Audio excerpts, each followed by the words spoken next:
So we're going to do a guessing game in Python. It's just a sweet little game which will generate a random number, and the user has to try and guess that number that's been randomly generated, and it will tell you if it's too high or too low until you basically guess the number. So let's see it running.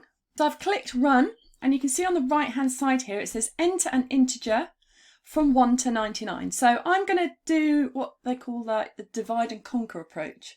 So if we know it's 1 to 99, I'm going to go half of that. So I'm going to say 50, well, roughly half anyway. So I'm going to guess 50, and it's told me it's too low. So it's obviously between 51 and 99. So half of that roughly is about 75. So I'm going to type in 75, and that one's too high. So it's going to be between 51 and 74, so roughly halfway, 63-ish, give or take. That's too low, so it's between 63 and 75, so let's go 70, and I guessed it, it was 70. So that's the game. Now we're going to code this together, so you've got to be really careful when you're doing this, because this is quite a big step up from some of the things you might have done before. And you've got to be really careful that you place your code in exactly the same way as me, otherwise you will get errors. And I will point out the sort of the common errors that most people have when they're coding this type of thing. Okay, so I'm going to just get rid of that, and I'm going to start a new trinket. If I can get it to do, hold on. There we go. So you can see up here I'm going to click new trinket and Python, and you also need to do this. New trinket Python, and first of all we're going to generate the random number. So that was the number that the computer generated, and we need to import random. I'll just make that a bit bigger for you to see. So import random. Now basically what this does is it imports some code that someone else has written. So sometimes you might want to do something that, you know, is a bit out of the ordinary in your code, and someone has written some code to do that for you already, and you want to use it. And in this case, someone has already written some code that generates random numbers, and we're going to import their code and we're going to use it. So it's not there by default. A lot of stuff is there by default in Python, but not everything. Now, when you've done that, make sure you type that in, pause the video whenever you need to, and you can see that that import statement has changed colour. Now I'm using Trinket. Some people might be using a different Python editor. It might turn a different colour, but make sure everything is lowercase for this. In fact, everything is lowercase by default in Python, so watch for that. Don't try and run this code because it won't really do anything at the moment. Now, the next line, we're going to do something called create a variable, and I'm going to type in n equals, and then we're going to use random, and then a dot, and then type rand int, one curved open bracket, and it might add that for you depending on which browser, which IDE you're using. And then I'm going to put the number 1, a comma, and then a 99. So I've put n equals, let me just make this a bit bigger for you. There we go, that's a bit easier to read. So we've got n equals random.randint, one curved open bracket, the number 1, a comma, and the number 99, and a closed bracket. Make sure your code looks exactly the same as that. It's on line 2, and it should run okay. Now I am going to run this, but it won't output anything because we haven't asked it to output anything to the screen. I use a print statement, and if I run that, yeah, nothing happens. You can see on the left here, sorry, on the right here, nothing happened. So let's talk about variables. So this here is this n here. This is called a variable, and these are really important for programming. They basically store data for us in our program. This is going to be a number variable, and I'll talk about other variables in different videos, but for now just remember that this is storing our random number, and obviously in my demo earlier it was 70, so when I previously ran my code it had stored the number 70 in it because that's the number that was generated. Okay, so we could print that out if we wanted to. We won't bother though, we'll just carry on. So our next line of code is going to be asking the user to enter their first guess. So I'm going to create another variable called guess, and then I'm going to type in the following: equals int, int, and you should see that change colour, an open bracket, and then input, and then another open bracket, and then please enter your guess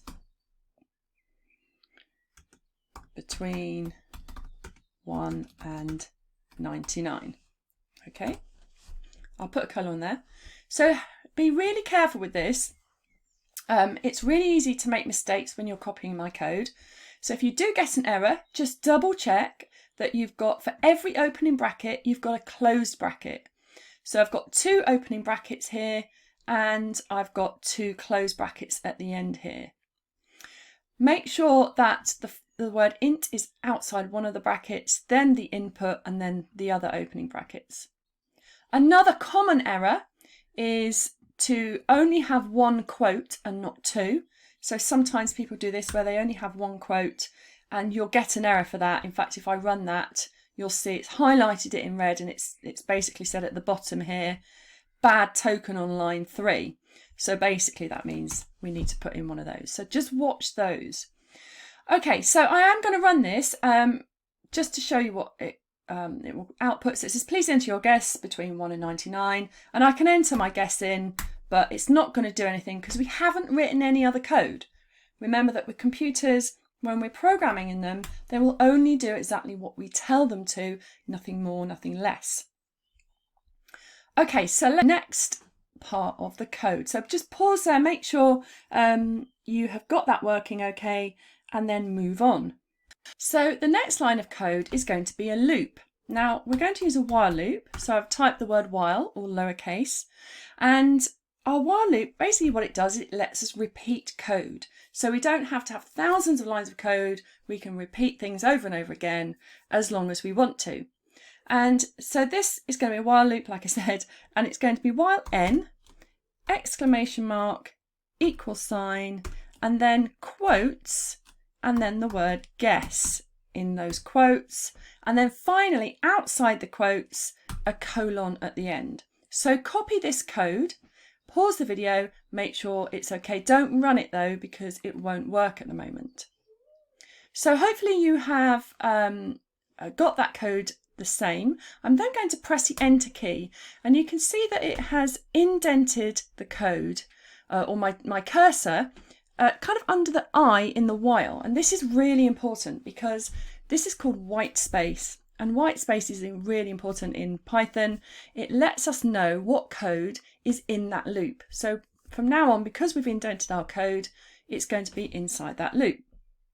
So the next line of code is going to be what's called an if statement. So write the word if, and then I'm going to do if guess is less than n, so it's the less than arrow and then a colon. Again, don't run this code yet, it won't work. Pause the video, make sure you've got exactly what I've got there, especially that both of those the I of the if is directly under the I of the while. Okay, so hopefully you've paused the video, we carried on, and I've pressed enter, and my cursor has indented again. So then I'm going to type in a print statement, and I'm going to say print your guess is too low. There we are, there's my print statement. And you'll notice as well that the P for the print is in between the if, is aligned in between the if and the guess word. So it's really important, again, that white space is exactly the same as mine, because otherwise it won't work properly in Python. So if they've entered a guess that's too low, we also need to invite them to enter another guess. So we'll do that just by copying line 3. And I'm going to copy line 3 and just place it underneath that print. But this time the P and the G are aligned together. There's like a straight line by them. So just get that code down, pause the video, make sure it looks exactly like mine, and we'll test it in a moment. Okay, so let's test this. I'm going to run it, and I'm going to have to guess. I want to guess them it's really low, so I'm going to pick the number 1. And yeah, good, my guess is too low. So far my code is working. Obviously, if I pick something that's too high, then it's not going to print anything out because we haven't told it to do it. So the next line of code is going to align with that if, and we're going to write elif. Now elif basically is an else or an if together. So we're saying if the guess is less than the number that's been randomly generated, we're going to tell the user that their guess is too low and then get them to enter another number. However, if the guess is too high, then we're going to have to do something else. So elif just means else if the guess is higher than the random number, we need to do something else. You can put a space here between the n and the colon, you don't have to. Python won't mind. So get that down, don't run it yet because it won't work. We're just going to again print guess is too high. And then again invite them to enter another guess. So we're just copying that line number 3 and pasting it in again.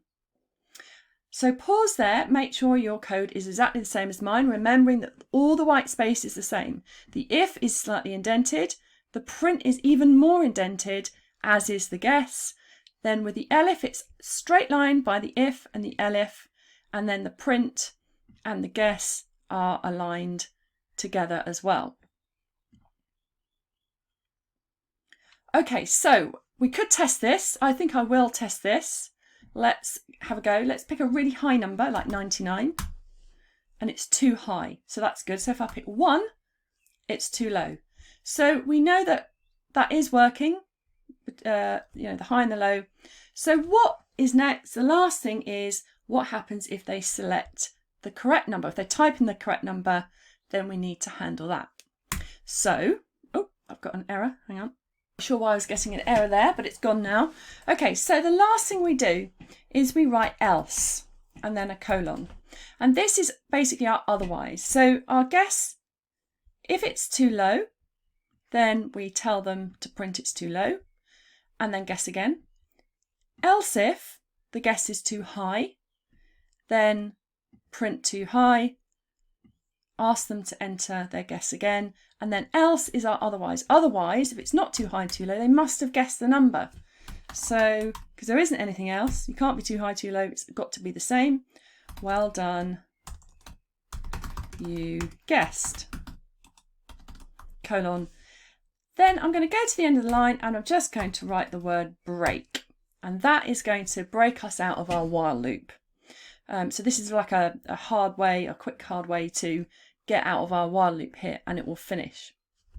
So let's test this. Pause there, get your else there, make sure that the else is aligned with the elif and the if, and then put the print statement slightly indented and the break statement all lowercase, remember, still. Really the only uppercase letters you use in Python are any text that you're printing out to the screen. So pause there, get that working, and I'm going to test it after. So hopefully you've got the code there.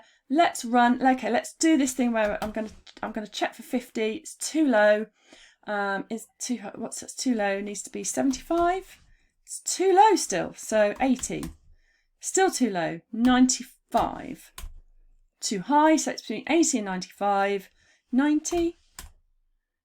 Too high. So 87.